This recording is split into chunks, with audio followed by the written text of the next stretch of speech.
Oke, Nana, sekarang yang kedua. Selamat pagi kalian semua. Pada jilid kedua ini menyambung dari preskripsi yang pertama tentang magistralis. Salam sehat selalu anak-anak. Selamat pagi. Assalamualaikum warahmatullahi wabarakatuh. Menyambung pada jilid 1 mengenai magistralis, ini akan ada formula officinalis. Kita lihat dulu, ada 11 slide. Nah, ini officinalis bentuknya seperti ini. Chloramphenicol unguentum salep mata. Jadi bahan bakunya chloramphenicol, bahan dasarnya salep mata. Ini untuk officinalis ya. Dilihat patio nigra contratusim. Berarti kesimpulannya apa? Kalau dilihat di formularium Indonesia untuk officinalis. Jadi kalau bedak tabur, bedak mental, berarti dilihat di kolom itu officinalis. Obat batuk hitam itu officinalis, dilihat di buku petunjuk praktikum formularium Indonesia. Ini keterangannya ya. Ini kalau di jurnal yang kamu lihat tuh resep standar tuh anak-anak. Yang kalau kamu dalam jurnal tuh namanya resep standar ya. Sebetulnya sudah diajarkan semua, ini cuma mengulang aja, mempertajam dan mengasah pembedaan antara officinalis, magistralis maupun spesialis ya.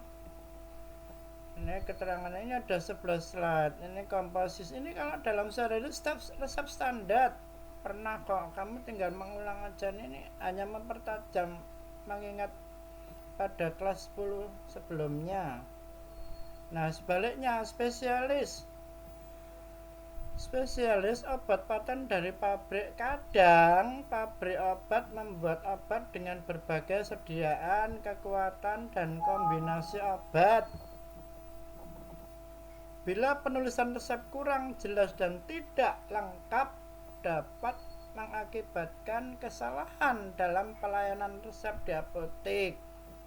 Ini biasanya kamu telepon ke Pak dokternya, dosisnya 100 ml, tercantumnya 250 ml, padahal usia anaknya 16 tahun, akan menjadi overdosis. Nah, ini contoh. Ini untuk administrasinya ada ini nih, dilihat sediaan, dilihat di resepnya aja. Alrin expectorant, dilihat coba perhatikan slide ya, lihat ya.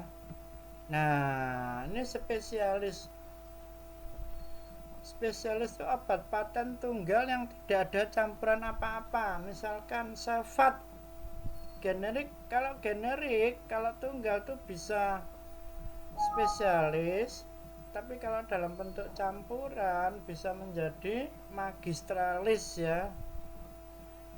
Paham ya pembedaannya? Nanti dilihat lagi di YouTube. Alrin Expect Bapak Tono 3 kali sehari 2 sendok teh 120 ml, karena dia ini nggak bisa separuh anak-anak. Kalau beliau ini tidak mampu menebus, kamu tawarkan yang kecil ya. Usahakan pasien Pak Tono ini bisa minum obat tanpa kecewa pulang karena nggak punya uang. Ditawarkan yang kecil. Kalau ini nggak ada generiknya karena ini komposisinya campuran. Ini namanya spesialis ya. Lalu menggunakan sediaan paten ini Kamoxilin. Dilihat resepnya. Nah, ini spesialis ya. Spesialis ya, untuk khusus obat-obat paten yang ditulisnya tunggal. Dilihat resepnya. Boleh nggak nih, rasional nggak kira-kira 20? Boleh ya, karena sekali kir untuk antibiotik 7 hari. Karena ini 20 bagi 3 kan 7, boleh ya. Ini rasionalis juga, terjangkau juga, pabriknya Kalbe. Tapi kalau beliaunya tidak bisa menebus 20, tetap dikasih 10, sampaikan, ditawarkan bahwa ini harus habis. sisa penebusannya kamu buat salinan kopi resep. Lah, salinan kopi resep ini akan oleh Pak Tono dikembalikan ke apotek kamu juga bisa, ke apotek lain juga boleh. Tapi kalau narkotik dan psikotropik, kalau sudah tulisan dari kamu, dia tidak akan bisa kemana-mana, yang balik lagi ke apotek kamu. Nah, dengan resep tersebut, dokter menggunakan formula spesialis, menggunakan obat dengan aman, bentuk paten, bentuk sirup, yaitu terdiri dari kalmoksilin yang kandungannya amoksisilin triidat. Ini kalau nggak punya bisa ditawarkan obat-obat generik atau pabrik lain dengan persetujuan pasien dan harganya lebih miring dibanding kalmoksilin, sama-sama paten tapi kualitasnya sama ya.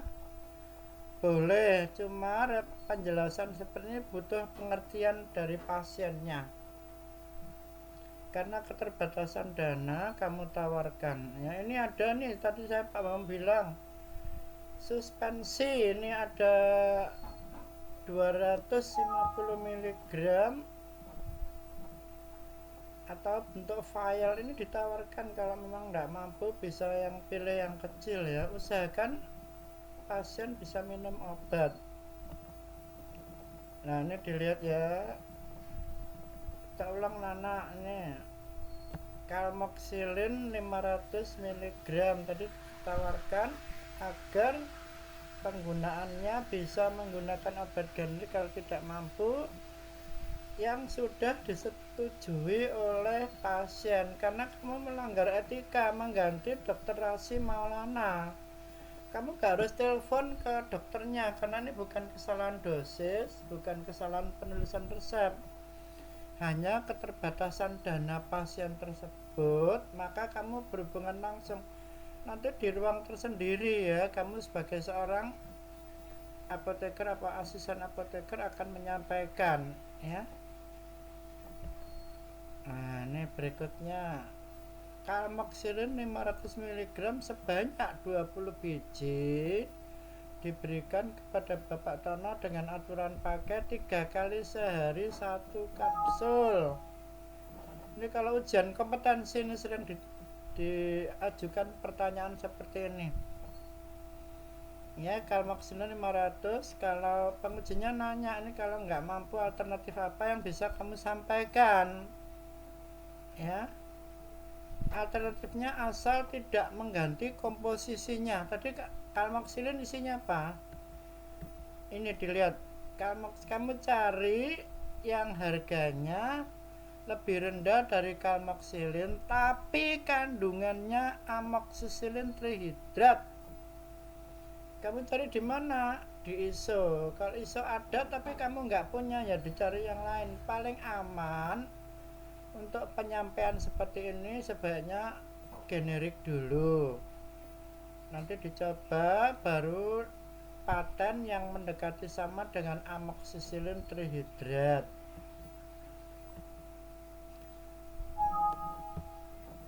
Ini ada 11 slide, saya ulang aja. Untuk Alerin expect 120 ml. Bapak Tono minumnya 3 kali 2 sendok teh.